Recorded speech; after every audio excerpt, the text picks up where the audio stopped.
ఆయన నిన్నదాకా బానే ఉన్నారుగా, సడన్ గా చంపేసింది దేనికి? లవర్ తో లేచిపోవడానికి. ఆడితో లేచిపోవడానికి ఈయన్ని చంపడం దేనికే? ఆడితోనే మామూలుగా లేచిపోవచ్చు కదా. ఏంటి పుల్లబ్బాయి నువ్వు మాట్లాడేది? ఒక ఆడపిల్ల, మంచి కుటుంబం నుంచి వచ్చిన పిల్ల, మంచి మర్యాద తెలిసిన పిల్ల, మూడు బ్రతుకుండగానే ప్రియుడితో లేచిపోయిందని ఒక మచ్చ తన మీద పడితే తట్టుకోగలరా? కనీసం పెళ్లికి ముందాన్ని ప్రేమిస్తున్నానని పేరెంట్స్ తో చెప్పుండొచ్చు కదా. ఎంత ఈజీగా చెప్పేశా పుల్లబ్బాయి. భయభక్తులు, కట్టుబాట్లు, పద్ధతి పాళ్ల మధ్య పెరిగిన పిల్ల తల్లిదండ్రుల దగ్గర నిలబడి నేను ఒకటి ప్రేమిస్తున్నానని ఎలా చెప్పగలదు పుల్లబ్బాయి?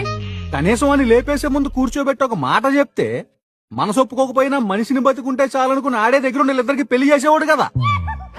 ఎన్ని యుగాలు గడిచినా, ఎన్ని తరాలు మారినా మా ఆడవాళ్ళ మనసు మీ మగ్గాళ్ళకి ఎప్పటికీ అర్థం కాదు.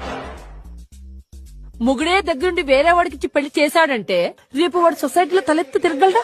తాళి కట్టిన మొగుడు నలుగురిలో నవ్వుల పాలు కాకూడదనే కదా వాడిని లేపేసింది. అంటే ఏ యాంగిల్లో